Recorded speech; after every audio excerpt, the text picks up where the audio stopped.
Me and a friend went to Vegas for a few days recently. We had a good night on the Friday night after we arrived. Too good as it turned out. He woke up sick as a dog the next day and could hardly move, let alone get out of bed. I did what I could to make sure he was comfortable, and then he urged me to get out for a walk, that there was no point in me sitting around there all day in a hotel room. I asked him if he was sure, and he was pretty insistent, so off I went. We were staying near the top end of the strip, so I decided to walk to Fremont Street, since I had a bit of time on my hands and absolutely nothing to do. Now, as anyone who's been to Vegas knows, there are quite a few dodgy areas once you get off the strip. It's fine during the day, but there are a lot of homeless, drugs, and fallen women around. I don't look like a mark generally, so I figured I wouldn't have a problem. And I didn't. At least, not in the way I thought. Not far from Fremont, I was walking past a little row of tiny shop units, real hole-in-the-wall places. I was strolling quite slowly, and taking in the names of the stores in these units that weren't empty. One caught my eye. It was called Madame Zizi, with a sign saying, "Discover your fortune," and a list of services such as tarot cards and all the usual stuff. The outside of the unit was decorated with all sorts of astrological and occult signs. The price was $20, and with a sick friend who wasn't available to go out, I had money burning a hole in my pocket. It was all a load of nonsense, of course, but this was Vegas, and this was the sort of nonsense that Vegas was all about. I smiled to myself and stepped into the unit. The door closed behind me, and there was complete silence. Inside the unit was tiny and claustrophobic, adorned with Eastern and mystic decor. There was a table with a crystal ball and tarot cards. I stood for a moment and no one appeared from the back. Eventually I cleared my throat and said, "Hello?" Still nothing. Then eventually there was some shuffling from the back room, and a tiny woman emerged, complete with Eastern shawl and headdress, the whole 9 yards. I was trying not to laugh. "You want your fortune?" she croaked gruffly. I said yes. "It's $20, she demanded.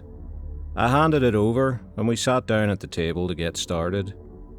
She was giving it the whole routine, staring into the crystal ball and dealing cards. She started talking about me, my age, details about my life, and all of it was wrong. I stupidly said, "I like the act, but none of what you're saying is right." She fixed me with a face like thunder, and after an awkward silence said, "There is no act." She continued to look at me for another awkward moment, then said, "Is your friend feeling better yet?" I'm not going to lie, I was taken aback. She could have guessed it, I thought, but then she continued dealing cards and telling me things about family and friends in my life that were right on the money. Worse still, she began talking about the future, my future, and it wasn't good. It pains me even now to think about what was predicted. Lots of horrible things that I wouldn't even mention. I got rattled and said, "Shut up, you old bag," and stormed out. Her bitter laughter was ringing in my ears as I left. That night, I told my friend about it, and he was fascinated. By the next day, he'd made the miracle 24-hour recovery and wanted to go and see this Madame Zizi. I didn't want to go anywhere near it, and eventually we agreed that I would show him where it was, but not go in. We got an Uber up to where the little shop units were. To my complete amazement, the unit where Madame Zizi was the day before was now empty, with a "To Let" sign on the door. My friend wasn't amused and thought I'd pranked him, but I swore blind that something weird was going on. I walked up and down the units and was sure I had the right one. My friend could see that I was disturbed, and he didn't think I was that good an actor, so we gave it up and went on with our trip. To this day, I have never been able to put the experience totally out of my mind. One or two of the bad things that the old hag predicted have come true, but none of the really bad stuff. Yet. I'm hoping against hope that she was just exaggerating because I angered her. But now and then, the memory of Madame Zizi comes back to haunt me, and I worry about a potentially horrifying future.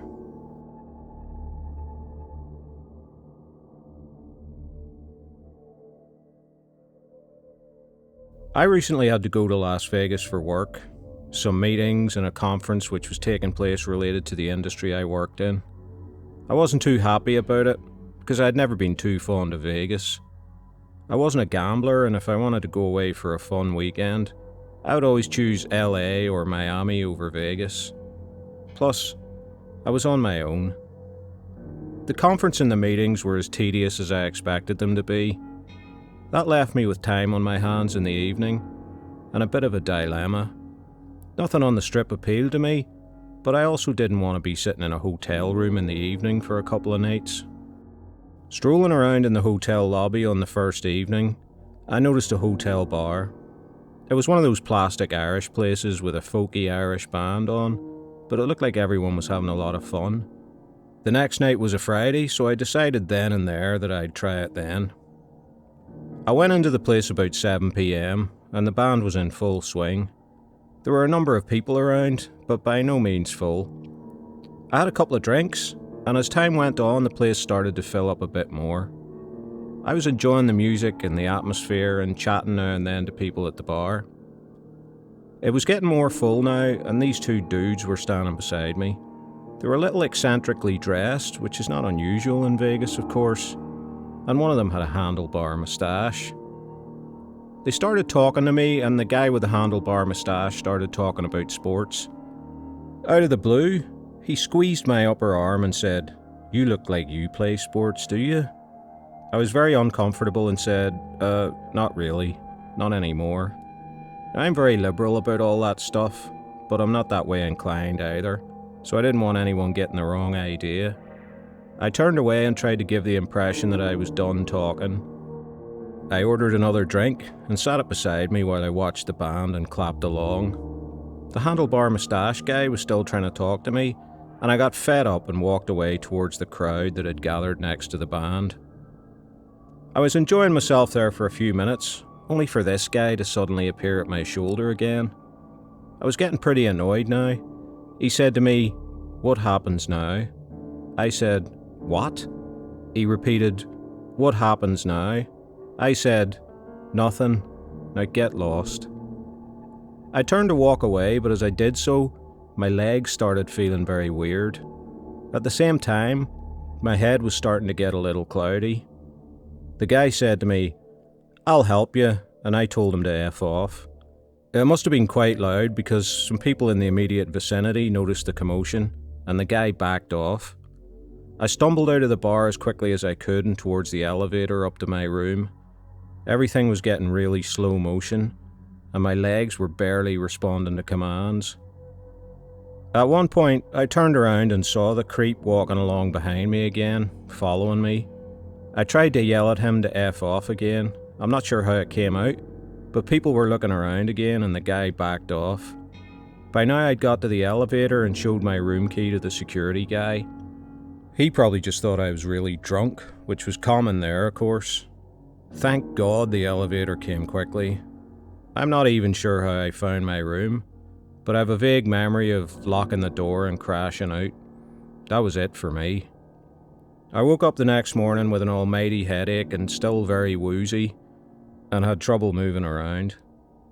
I stuck the "Do Not Disturb" sign on the door and blew out the last day of the conference.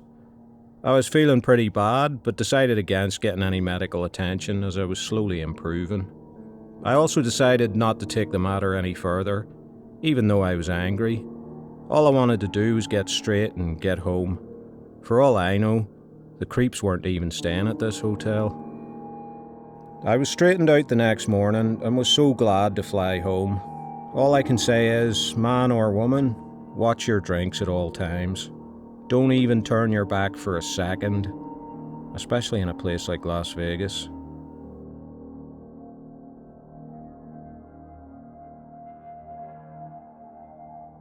I'm a 28-year-old female dealer at one of the casinos in Vegas. I make a good living. I suppose I would be considered attractive, and that can sometimes work in my favour. I've had some very big tips from some high rollers and people who have won big. I also get asked out at times by guys. I rarely do, but sometimes I've dated guys I met at work. Recently I was at work and a high roller came to my table. He was a heavy middle-aged guy called Bob and was a real big gambler who played blackjack. He was very chatty as soon as he got to the table. Between hands, he was telling me about his businesses, about how much money he'd made in his life. He also talked about how successful he'd been at cards. I'd heard this all before, of course, so I just smiled and chatted a bit. He was certainly a good blackjack player, and he won quite big the first night. He was very pleased with himself and dropped me a pretty big tip when he left the table, which is always nice. I thought no more about it until the next evening, when Bob appeared at my table again. He was chatty once more and called me by my name. I made nice with him, but was getting a bit uncomfortable, especially when he said I was his lucky charm. He was high rolling again and tipped well again, but this time he asked me out as he was leaving. I said I had a boyfriend and didn't date customers, both of which were untrue, but I just wanted to end the situation. He seemed alright about it. The next night he came in, but went to a different table not far from me. A few times I caught him looking over at me. It wasn't a pleasant look either, and once again I was feeling uncomfortable. That night when I finished work, I went to the underground car park, which is always slightly creepy when there's no one else around. As I got into my car, I saw a car across the lot turn on its engine and lights. I told myself I was being paranoid, so I just drove out of the car park and kept my eyes peeled.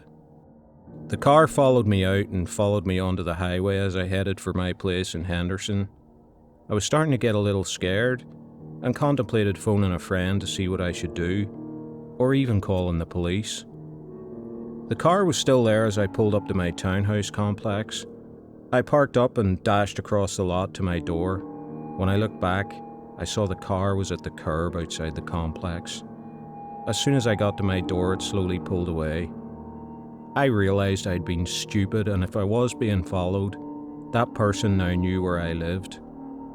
Going inside my place, I was really anxious and afraid, but ultimately I was also really tired. It wasn't long before I fell asleep. I don't know how much later it was, but I awoke with a start when I heard a noise coming from outside my bedroom, like someone walking around on the lawn. I suddenly realised to my horror that I had left the sliding door in my living room unlocked. It was the really hot time of the year, and sometimes I used to crack it open. I was out of bed like a sprinter. I made it to the living room and flicked the lock down, just as I thought I saw a shadow on the lawn outside. My heart was pounding now, and I sprang across the room to make sure I'd locked my front door. As I did, I thought I saw a shadow again, moving across the doorway.